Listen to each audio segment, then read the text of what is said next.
I don't just go to a sarcoid doctor. There is none. I go to my GP, a pulmonologist. I go to a rheumatologist, an ophthalmologist, to a neurologist, lots and lots of ologists. We're all individual practitioners. Each one sees their own thing, and we're all short of time. He was getting opiates from different doctors, but nobody was communicating with one another. Doctors don't communicate. You need a place where they can all look at the same stuff. And I think had we had this earlier, I would have gotten a diagnosis much quicker. Just seeing your own little section, you see a complete picture. DYSMD, at least, is your own parallel chart. And the minute you bring it up on a screen, it's all organized. You're not flipping through a chart trying to find stuff, because all this stuff can be graphed. So you look at it visually, and so can the doctor. Every patient that goes to a new doctor does essentially what I'm asking them to do in paper. Done it once, done it completely, download it, everything's there. You don't have to deal with it. It's really done right.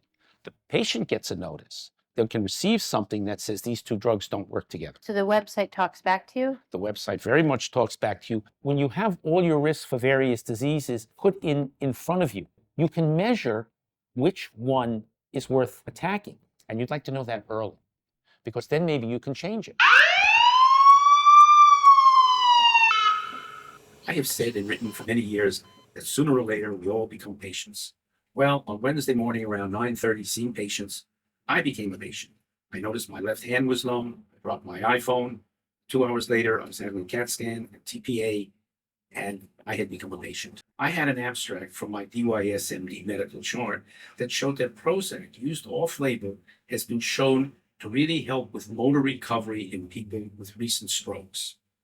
When I mentioned this to the resident, she thought I was asking for Prozac for depression. I thought, why would you need that? That takes 4 or 5 weeks to work. I said, no, this is for motor recovery, which is my problem. I pulled up the paper and showed her the studies about how effective this could be. She said, let me talk to the attending. An hour later, they appeared with my Prozac, which was very helpful potentially for my stroke. So if we haven't been able to show you enough and you don't want to contribute, perhaps you'll contribute for my GoFundMe campaign to help me pay for all my medical bills for my stroke.